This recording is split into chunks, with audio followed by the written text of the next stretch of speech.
जैसे कि आप सबको पता है कि आज का हमारा टॉपिक है cell. Welcome to all and every student जो यहाँ पर आए हैं आज पढ़ाई करने के लिए। तो जैसे कि आप सब देख रहे हैं कि आपके सामने एक नोट्स खुले हुए हैं। ये जो नोट्स हैं ये शॉर्ट नोट टाइप्स हैं, तो आप चाहें तो आप इनको नोट्स बना सकते हैं या फिर आपको समझने में बहुत ज़्यादा ईजी होगा। ये नोट्स आपको एग्ज़ाम टाइम में बहुत ज़्यादा हेल्प कर सकते हैं। बिना किसी टाइम वेस्ट के हम स्टार्ट करते हैं। तो सबसे पहले हमें इस सेल के बारे में कुछ इन्फॉर्मेशन यहाँ पर दी गई है। तो जैसा कि आप देख सकते हैं कि यहाँ पर लिखा हुआ है the cell was discovered by Robert Hooke in 1665। जो सेल है उसको किसने डिस्कवर किया था? उसको रॉबर्ट हुक ने डिस्कवर किया था। और कब किया था? 1665 में। ये बहुत ज़्यादा इंपॉर्टेंट क्वेश्चन होता है और ये कभी कभी आपको ऑब्जेक्टिव में भी पूछ लिया जाता है। और अगर आपको लॉन्ग में भी सेल का क्वेश्चन आता है तो आप अगर ये लाइन ब्लैक पेन से लिख देते हो तो आपके आंसर शीट है वो बहुत ज़्यादा अट्रैक्टिव लगती है। और उससे पता चलता है कि आपको इसके बारे में जो बेसिक नॉलेज है वो है कि सेल किसने डिस्कवर किया था और कब डिस्कवर किया था। तो ये लाइन जो है वो आपको हमेशा याद रखनी चाहिए कि सेल जो है वो किसने डिस्कवर किया था और कब किया था। ओके उसके बाद आते हैं the cell are the smallest and the functional unit of the body. तो जैसा कि हम सबको पता है कि जो सेल होते हैं वो सबसे ज़्यादा स्मॉलेस्ट एंड फंक्शनल यूनिट होती है हमारी बॉडी की, क्योंकि सेल ही आपस में जुड़ करके हमारी बॉडी में टिश्यूज़ बनाते हैं और वही टिश्यूज़ क्या होते हैं बन करके वही टिश्यूज़ मिल करके ऑर्गन्स बनाते हैं। तो इसलिए सेल क्या है? सबसे ज़्यादा स्मॉलेस्ट और फंक्शनल यूनिट होती है बॉडी की। The cell are group together to form tissues. जैसे कि अभी मैंने आपको बताया कि जो सेल्स होते हैं वो आपस में ग्रुप बनाते हैं। वो जो आपस में ग्रुप होते हैं तो क्या बनाते हैं? टिश्यू बनाते हैं। ठीक है। Each of the cell has a specialize function. हर एक सेल का अपना एक अलग स्पेशलाइज फंक्शन होता है। एज फॉर एग्जाम्पल आप यहाँ पर देख सकते हो blood, muscles and bones. Okay अब आते हैं टिश्यू पे कि टिश्यू क्या है। The tissue are group together to form organs. जैसे कि मैंने आपको पहले ही बताया कि जो टिश्यूज़ हैं वो आपस में ग्रुप होते हैं क्या बनाने के लिए? ऑर्गन्स बनाने के लिए। एज फॉर एग्जाम्पल कौन कौन से ऑर्गन्स? हमारी बॉडी में सारी ऑर्गन्स होते हैं बट यहाँ पे हमें 3 के ही एग्जाम्पल्स दिए गए हैं, हार्ट, ब्रेन एंड स्टमक। उसके बाद आते हैं ऑर्गन्स पे। तो ऑर्गन्स में क्या है? The organs are group together to form systems. जो ऑर्गन्स होते हैं वो हमारी बॉडी में जो आपस में ग्रुप बनाते हैं, सिस्टम बनाते हैं। सिस्टम यानी कि हमारा digestive system, respiratory system, urinary system. तो ये सारे सिस्टम्स जो होते हैं वो क्या होता है कि ऑर्गन्स आपस में ग्रुप बनाते हैं सिस्टम बनाने के लिए। फिर यहाँ पर आपको बताया गया है कि ह्यूमन बॉडी का फॉर्मेशन कैसे होता है। तो cell plus cell is equals to tissue. जो सेल्स होते हैं सेल का कैसे फॉर्मेशन? तो सेल्स जो होते हैं वो सेल और सेल आपस में बन करके टिश्यू बनाते हैं। And tissue plus tissue is equals to organ. जो टिश्यू और टिश्यू होते हैं वो ऑर्गन्स बनाते हैं। फिर उसके बाद जब ऑर्गन आपस में मिलते हैं तो वो ऑर्गन सिस्टम बनाते हैं और पूरा ऑर्गन सिस्टम हमारा क्या बनाता है? ह्यूमन बॉडी बनाता है। ओके अब हम आगे बढ़ते हैं इसके। आई होप कि आपको इतना अच्छे से समझ में आ गया होगा सेल के बारे में एक बेसिक नॉलेज और फिर उसके बाद में ऑर्गन, टिश्यू और ह्यूमन बॉडी कैसे बनती है। ओके देन फिर उसके बाद में यहाँ पर आपको दिया गया है पार्ट्स ऑफ सेल कि सेल के क्या क्या पार्ट्स होते हैं। तो पार्ट्स ऑफ सेल में आप देखिए यहाँ पर क्या लिखा है? The cell is divided into 3 main parts. जो हमारा सेल है वो 3 मेन पार्ट्स में डिवाइडेड होता है, जैसे कि हमारी सेल मेम्ब्रेन, न्यूक्लियस और साइटोप्लाज्म। अब सेल मेम्ब्रेन क्या होती है? सेल मेम्ब्रेन हमारी सेल की आउटर लेयर होती है सेल की, उसको हम लोग सेल मेम्ब्रेन बोलते हैं। और न्यूक्लियस सेल के अंदर प्रेजेंट होता है और साइटोप्लाज्म। न्यूक्लियस को छोड़कर सेल के अंदर जितना भी फ्लूइड या फिर जितना भी लिक्विड प्रेजेंट होता है उसको हम लोग साइटोप्लाज्म बोलते हैं। जैसे कि आप इस डायग्राम में देख सकते हो कि ये देखिए ये जो हमारा आउटर एरिया है ये क्या है?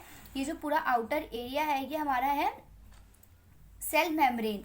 और ये जो अंदर का जितना भी एरिया है जिसके अंदर ये जो अंदर का एरिया है ये हमारा साइटोप्लाज्म और ये न्यूक्लियस। साइटोप्लाज्म के अंदर बहुत सारे ऑर्गन्स प्रेजेंट होते हैं जो आपको यहाँ पर बने हुए दिख रहे होंगे और इन ऑर्गन्स को हम आगे डिटेल में स्टडी करेंगे। ओके अब देखिए सेल वॉल। सेल मेम्ब्रेन को आप सेल वॉल भी बोल सकते हो। Cell membrane also called plasma membrane. अब देखिए जो हमने यहाँ पर सेल मेम्ब्रेन पढ़ा था उसको आप सेल वॉल भी बोल सकते हो और उसी सेल मेम्ब्रेन को हम प्लाज्मा मेम्ब्रेन भी बोल सकते हैं। ठीक है। The cytoplasmic membrane cell wall it is a thin and outermost membrane of the cell. ये सेल की एक थिन यानी कि पतली और आउटर मोस्ट यानी कि बाहर प्रेजेंट होने वाली लेयर होती है। It is the double layer of the of the lipid and protein that surrounded the cell wall. ये क्या होती है कि ये डबल लेयर होती है जो कि लिपिड और प्रोटीन की होती है, जिसने सेल वॉल को सेल मेम्ब्रेन को हमारे कवर कर रखा होता है। यानी कि ये जो सेल मेम्ब्रेन है ये किससे बनी हुई होती है, ये हमारी लिपिड और प्रोटीन की बनी हुई होती है, और इसको आप डिटेल में बायोकेमिस्ट्री में पढ़ोगे कि कैसे क्या होता है। ओके, फिर उसके बाद यहाँ पर आपको कुछ पॉइंट्स दिए गए हैं सेल मेम्ब्रेन से related. All cell membranes are supported by cell membrane, all cells are supported by cell membrane. जितने भी सेल्स होते हैं उसमें सेल मेम्ब्रेन जरूर प्रेजेंट होती है। It can also control the amount of substance that go inside और outside of the cell. और ये क्या करती है कि ये जो भी अमाउंट होता है सेल के बाहर जाता है या फिर सेल के अंदर आता है, ये उस अमाउंट को भी कंट्रोल करती हैं। उसके बाद क्या लिखा हुआ है, इट इज़ द ट्रांसपेरेंट और सेमी परमेबल। ये ट्रांसपेरेंट होती हैं और सेमी परमेबल होती हैं। Okay, function of cell membrane, हमारी सेल मेम्ब्रेन के क्या क्या फंक्शंस होते हैं। ठीक है, protect the soft structure of the cell, हमारे सेल के अंदर जितने भी स्ट्रक्चर्स प्रेजेंट होते हैं उन सबको प्रोटेक्ट करना इनका काम होता है। Accept the external stimuli, external stimuli यानी कि जो बाहर से चीज़ें आ रही होती हैं, जैसे कि अभी हमने ऊपर पढ़ा था कि ये क्या करते हैं, जो भी अमाउंट सेल के अंदर या सेल के बाहर जा रहा होता है ये इसको कंट्रोल करती हैं। तो ये क्या कर उसी लाइन को अलग फॉर्म में बताया गया है कि जो बाहर से चीज़ें आती हैं ये एक्सटर्नल स्टिमुलाई को एक्सेप्ट करती है, अगर वो उसके लिए यूज़फुल है तो, अगर यूज़फुल नहीं है तो वो एक्सेप्ट नहीं करेगी। ठीक है, through this the cell absorb elements and oxygen. इससे क्या होता है कि जो सेल मेम्ब्रेन है तो इसी की हेल्प से हमारा जो सेल होता है वो क्या करता है, वो कुछ एलिमेंट्स को और ऑक्सीजन को एब्जॉर्ब करता है, और जो कार्बन डाइऑक्साइड उसके अंदर प्रेजेंट होती है उसको वो बाहर थ्रो आउट कर देता है। ठीक है, तो ये किसकी हेल्प से होता है, ये सेल मेम्ब्रेन की हेल्प से होता है। ये क्या है, ये हमारे कुछ सेल मेम्ब्रेन के काम बताए जा रहे हैं कि सेल मेम्ब्रेन का वर्क क्या होता है। फिर उसके बाद क्या लिखा हुआ है, fourth point, this led to the removal of waste product in the body of the cell. तो इससे क्या होता है कि हमारे इससे जो this led to the remove, और जितने भी वेस्ट प्रोडक्ट प्रेजेंट होते हैं, जितने भी वेस्ट प्रोडक्ट होते हैं, तो ये क्या करता है कि ये हमारे सेल से बाहर निकाल देता है उनको। ओके, फिर अब यहाँ पर देखिए, अभी हमने सेल के हमने 3 पार्ट पढ़े थे, सेल मेम्ब्रेन, उसके बाद न्यूक्लियस, फिर हमारा साइटोप्लाज्म। अब हमने पहले यहाँ पे किसके बारे में पढ़ना है, सबसे पहले हम यहाँ पे अब साइटोप्लाज्म के बारे में पढ़ना है। साइटोप्लाज्म क्या है, साइटोप्लाज्म मैंने आपको बताया था कि जो सेल, जैसे कि मान लीजिए ये आपका सेल है, तो सेल के अंदर जितना भी फ्लूइड या फिर जितना भी सब्सटेंस प्रेजेंट होता है उसको हम लोग साइटोप्लाज्म बोलते हैं। और साइटोप्लाज्म के अंदर बहुत सारे ऑर्गन्स प्रेजेंट होते हैं। साइटोप्लाज्म क्या है, in addition to the nucleus the entire part of the cell is called cytoplasm. अगर हम लोग न्यूक्लियस को भी जोड़ लें, इसमें न्यूक्लियस को भी आप जोड़ सकते हो क्योंकि न्यूक्लियस जो है वो साइटोप्लाज्म के अंदर प्रेजेंट होता है, वो भी साइटोप्लाज्म का पार्ट हो गया। तो ये क्या होता है कि हमारा वो पूरा एरिया जो होता है, entire part of the cell के अंदर का पूरा पार्ट क्या कहलाता है, वो हमारा साइटोप्लाज्म कहलाता है। The life of the cell is based on the cytoplasm. जो लाइफ होती है सेल की, वो कितने दिन जिंदा रहेगा, वो किस पर बेस्ड होती है, वो सेल के साइटोप्लाज्म पर बेस्ड होती है। And on the basic activities of the cell depend upon growth. और जो सेल की बेसिक एक्टिविटीज़ होती है, जैसे कि हमारी growth, respiration, digestion, excretion and reproduction, इन पर डिपेंड करती है। तो सेल की लाइफ जो है वो किस पे डिपेंड करती है, वो उसके साइटोप्लाज्म पे डिपेंड करती है।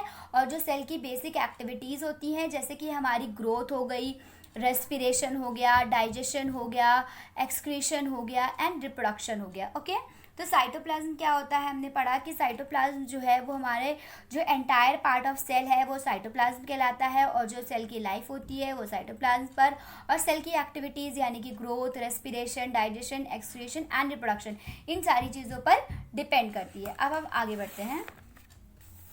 ओके, तो यहाँ पे क्या लिखा है, depending upon life cycle and many chemical reaction take place in the cytoplasm. तो ड्यूरिंग द लाइफ साइकिल, जब सेल की जितनी भी लाइफ होती है उस लाइफ साइकिल के टाइम पे सेल में बहुत सारी केमिकल रिएक्शंस होती हैं। फिर उसके बाद है it is very rapid phase, और ये जो फेज़ होता है वो बहुत फास्ट होता है, यानी कि बहुत ज़्यादा रैपिड होता है। अब यहाँ पर क्या है, साइटोप्लाज्मिक ऑर्गेनल्स। साइटोप्लाज्मिक ऑर्गेनल्स यानी कि साइटोप्लाज्म में कौन कौन से ऑर्गेनल्स प्रेजेंट होते हैं, तो आज हम इनको डिटेल में नहीं पढ़ेंगे। जो हमारा आने वाला वीडियो होगा, नेक्स्ट वीडियो, उसमें हम लोग इसको डिटेल में पढ़ेंगे। पहले आज हम आपको इसका ब्रीफ इंट्रोडक्शन दे देते हैं, तो आप इसका ब्रीफ इंट्रोडक्शन ले लीजिए कि साइटोप्लाज्म के अंदर कौन कौन सी चीज़ें प्रेजेंट होती हैं। ओके, द साइटोप्लाज्म है also some active structures called cytoplasmic organelles. और जिसमें इसके अंदर जो भी ऑर्गेनल्स प्रेजेंट होते हैं वो कैसे होते हैं, वो एक्टिव होते हैं, यानी कि वो कुछ ना कुछ वर्क कर रहे होते हैं। अब यहाँ पर क्या है, सबसे पहला है एंडोप्लाज्मिक रेटिकुलम। एंडोप्लाज्मिक रेटिकुलम क्या काम करता है, फॉर्मेशन ऑफ प्रोटीन। इसका काम क्या होता है कि ये प्रोटीन का फॉर्मेशन करता है। फिर गोल्जी एपिरेटस। गोल्जी एपिरेटस का दूसरा नाम आप बोल सकते हो post office. Post office of the cell, ये क्या कहलाते हैं, ये कहलाते हैं post office of the cell. तो जैसे कि यहाँ पर देखिए, जैसे कि हमारा एंडोप्लाज्मिक रेटिकुलम है जो प्रोटीन का फॉर्मेशन कर रहा है, तो एंडोप्लाज्मिक रेटिकुलम से जब प्रोटीन फॉर्म होकर के निकलता है और वो गोल्जी एपिरेटस में जाता है, और गोल्जी एपिरेटस क्या करती है, यहाँ पर उस प्रोटीन के पैकेट्स बनाती है, इसलिए इनका नाम दिया गया है, इनको दूसरा नाम दिया गया है पोस्ट ऑफिस। फिर है माइटोकॉन्ड्रिया। माइटोकॉन्ड्रिया का दूसरा नाम होता है powerhouse of the cell. क्या बोलते हैं इसको, powerhouse of the cell.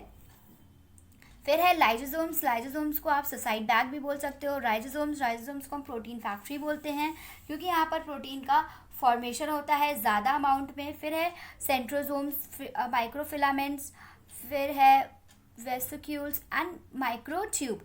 तो ये सारे हमारे साइटोप्लाज्मिक ऑर्गेनल्स हो गए। हम अपनी आने वाली वीडियोज़ में इनको डिटेल में पढ़ेंगे। अब हम चलते हैं न्यूक्लियस की तरफ में, ठीक है। So what is nucleus, okay. तो न्यूक्लियस क्या है, all body cell have a nucleus except RBCs. हमारी बॉडी में जितने भी सेल्स प्रेजेंट होते हैं सब में न्यूक्लियस प्रेजेंट होता है एक्सेप्ट आरबीसीज। आरबीसीज यानी कि रेड ब्लड सेल्स। उसके बाद क्या दिया गया है, skeleton muscle fibres and some other cells contain several nucleus. जैसे कि कुछ स्केलेटन मसल फाइबर्स होते हैं और कुछ अदर सेल्स हमारी बॉडी के होते हैं, उसमें एक से ज़्यादा न्यूक्लियस प्रेजेंट होता है। The nucleus is the largest organelles and is contain with in the nuclear envelope. जो न्यूक्लियस है ये हमारा लार्जेस्ट ऑर्गेनल होता है और ये हमारे न्यूक्लियर एनवलप के अंदर पैक्ड होता है। A membrane similar to plasma membrane but with a tiny pores. जो इसकी मेम्ब्रेन होती है वो प्लाज्मा मेम्ब्रेन की तरह ही होती है, पर उसमें कुछ टिनी पोर्स प्रेजेंट होते हैं through which some substance can pass but it between it at the cytoplasm. उन पोर्स की हेल्प से क्या होता है कि कुछ सब्सटेंस जो होते हैं वो साइटोप्लाज्म से न्यूक्लियस के अंदर जा सकते हैं। उसके बाद क्या लिखा है, the nucleolus contain body genetic material in the form of DNA. जो न्यूक्लियोलस होता है वो क्या करता है, वो बॉडी के जेनेटिक मटेरियल का कंटेन करता है in the form of DNA. This direct all it's metabolic activities. और ये क्या करते हैं, जितनी भी, ये बहुत ज़्यादा बेसिक टॉपिक होता है हमारी बायो का, एनाटॉमी का। सो मैंने इसी से स्टार्ट किया है। आई होप कि आपको समझ में आया होगा। मैंने बहुत ही कम टाइम में और बहुत ही ज़्यादा चीज़ें एक्सप्लेन की हैं। टाइम कंज्यूमिंग वीडियो है, अगर आप एक वीडियो देख लोगे तो आपको बहुत सारे टॉपिक्स क्लियर हो जाएंगे।